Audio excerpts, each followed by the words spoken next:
such an interesting career. You're in boxing for like 15 years, right? Correct. Yeah. First of all, welcome to the show. Thank you We're so honored much. to have you here.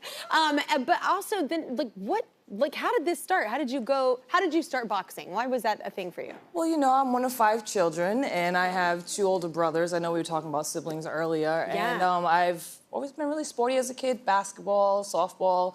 My mom was really girly. She wanted me to wear dresses, and I'm like in trees, and I just wanted to fight the boys in the neighborhood. Yeah.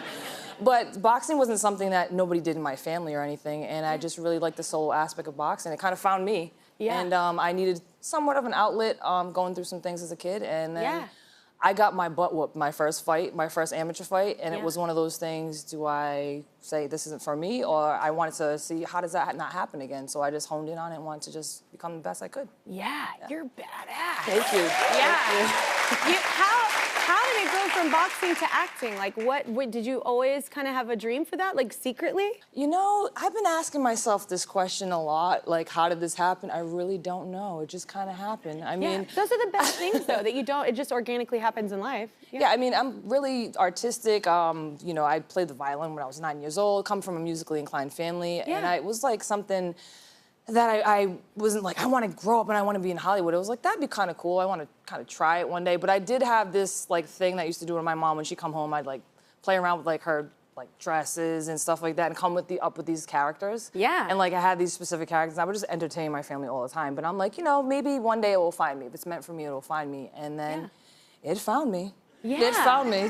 I know. It found you, and you're incredible at both things. Like it's just a random career, right? And like not many people have. That's such a blessing. I think it's cool to stand out in that way. Absolutely. Yeah. Your mom gave you a nickname, right? So my Native American name is McQuinnanog, which means many feathers, many talents. And she, I guess she kind of saw what I was gonna do. Yeah, I was gonna say, wow. Yeah. Nostradamus. I was like, I know. Saw that coming. Yeah, so it's actually quite an honor because she saw a lot of things in me I didn't see in myself as a kid, and it took a while for me to kind of get comfortable where I am now. So I embraced that name and I stick to it, making sure I get the best out of myself no matter what it is, you know, and I have many, many talents and many gifts too to share with the world. And who knows what else as well. I don't know. Yeah. I don't know. How did this role, like, how did it find you? How did you find it? How did you land in the show? So Catch the Fair One was my first ever time acting, and I actually helped write the film, and they were looking for somebody to fill the role of Navarro, and Issa Lopez and her casting director got a hold of Catch the Fair One. She just wanted to basically kind of know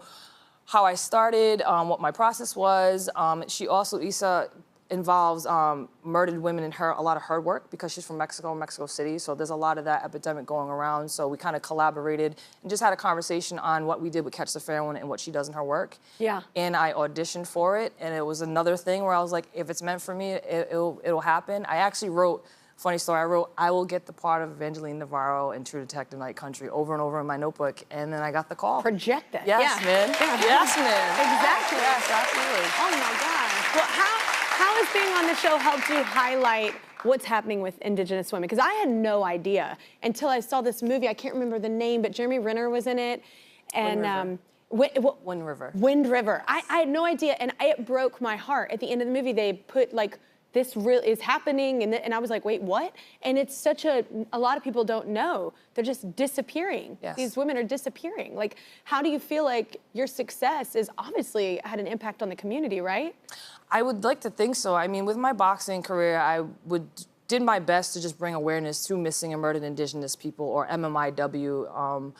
It's one of those things to help highlight exactly what's happening in Indigenous communities. It's not just our women, it's our men, our women, our boys, our elders, and our people are getting targeted. So it's one of those things, even with these earrings with the red handprint, anytime you see these red handprints on anything, it's basically, you'll see a red handprint over their mouths, just saying they're silencing our voices. So with my boxing career, I had an audience that didn't know, just like you, didn't know about it, so I would just speak about it in front of an audience that don't know about it, to spread the word, to spread awareness, to stop this violence against women. So to be involved in any kind of projects or anything, to be able to talk about it. Yeah. You know, we're just taught to fight for those who can't fight, speak for those who can't speak. You have to talk about it. People didn't even know. Like, I was sitting and I felt like foolish and I was ashamed. I was watching it and I was like, wait, what? I had no idea, you know? It happens. It doesn't happen. But that's what art is for, right? Exactly. It's not just one area. It's not just one area of America. It's in Canada. It's in any Indigenous people in anywhere in the world you'll see that we're targeted as a people, but especially here in North America, and it happens right next door.